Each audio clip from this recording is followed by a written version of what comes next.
Assalamualaikum warahmatullahi wabarakatuh. Halo teman-teman semuanya, perkenalkan nama saya Fajria Azahra.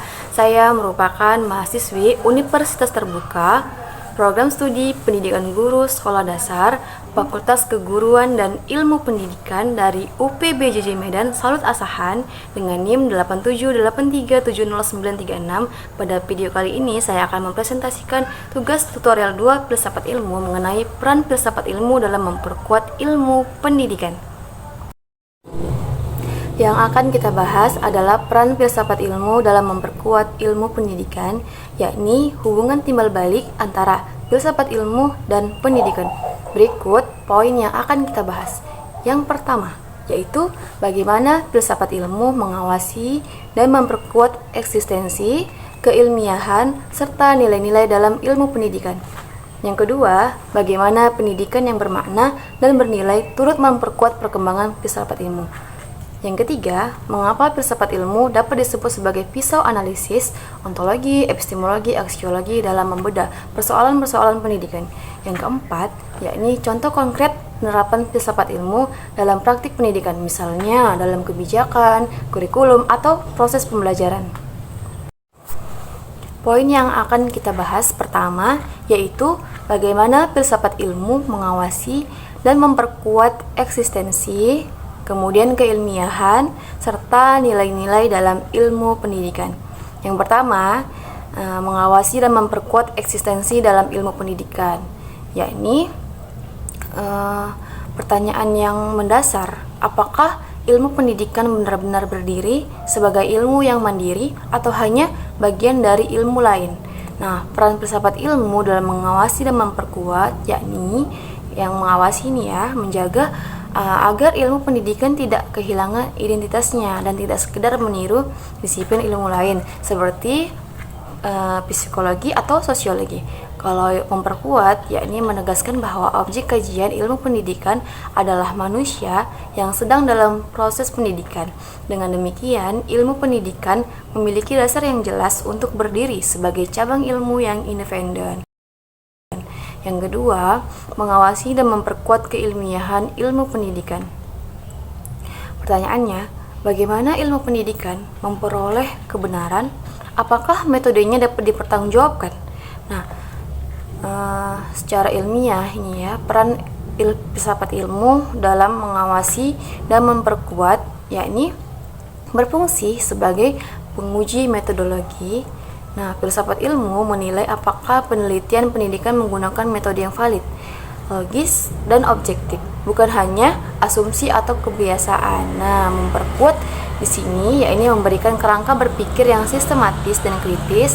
Hasilnya, teori-teori pendidikan seperti teori belajar, pengembangan kurikulum, dan evaluasi menjadi lebih kuat, valid, dan diakui secara akademik. Mengawasi dan memperkuat nilai-nilai dalam ilmu pendidikan. Nah, pertanyaannya, untuk apa ilmu pendidikan dikembangkan dan nilai apa yang ingin dicapai? Nah, pada peran filsafat ilmu untuk mengawasi dan memperkuat.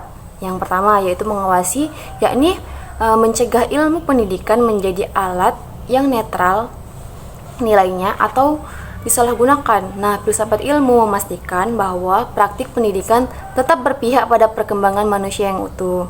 Kalau memperkuat, yakni menanamkan nilai etika, estetika, dan humanisme dalam pendidikan, sehingga pendidikan tidak hanya menghasilkan lulusan yang cerdas secara intelektual, tetapi juga berkarakter dan bermanfaat bagi masyarakat.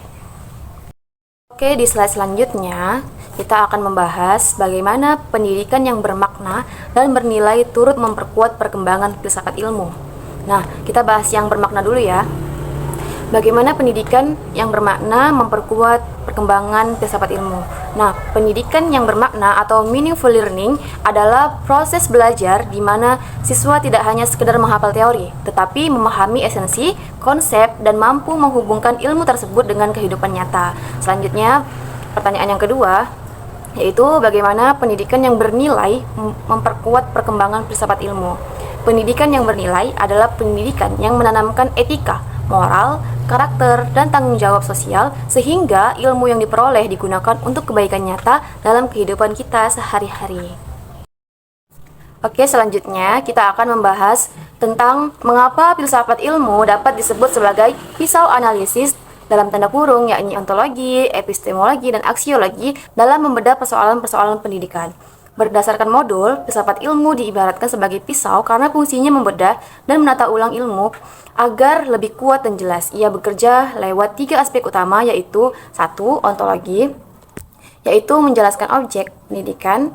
Filsafat ilmu memastikan tujuan pendidikan seperti transfer ilmu, keterampilan, dan pembentukan karakter punya dasar yang jelas. Jadi, pendidikan tidak membahas hal yang kabur, tapi punya fokus nyata yang bisa dikaji. Kalau epistemologi, yaitu menjaga cara kerja yang ilmiah, filsafat ilmu menguji metode dan proses belajar mengajar. Ia memastikan guru dan penyusun kurikulum menggunakan teori yang logis, valid, dan bisa dipertanggungjawabkan secara akademik, bukan sekedar kebiasaan.